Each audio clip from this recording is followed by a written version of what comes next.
આજે મોડા ઉઠ્યા ને બપોરે થોડોક આરામ કર્યો જમીને ને અત્યારે હવે થોડોક સામાન લાવવાનો છે તો એ લઈ આવીએ. ચાલો તો સુદીપ આપણી હાથે આવતો છે તો ચાલો જઈએ.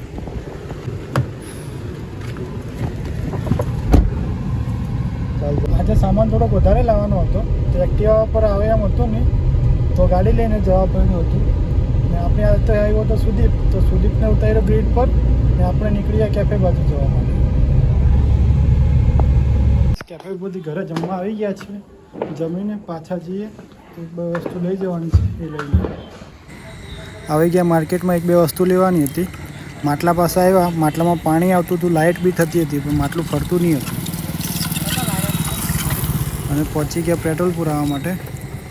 નીકળી ગયા કેફે બાજુ અને પહોંચી ગયા કેફે ઉપર. આવી ગયા કેફે ઉપર ને ડિઝાઇનનું કામ હતું બાકી તો એ પતાવી ગયું. તો 12:30 થઈ ગયા છે અને બ્લિંકિટ પરથી મિલ્ક મંગાવેલું છે તો આવે એની રાહ જોઈને બેઠા છીએ છાપરા ચોકડી ઉપર. આવે એટલે લઈને જઈએ. તો ફ્રેન્ડ્સ લગભગ બધા ઊંઘેલા હશે ને વાગી ગયા છે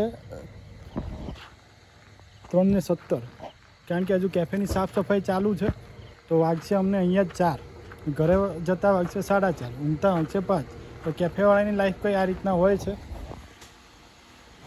મતલબ કેફે બંધ કર્યા પછી 2-3 કલાકનું જે કામ હોય છે એ બધું પતાવવાનું હોય છે.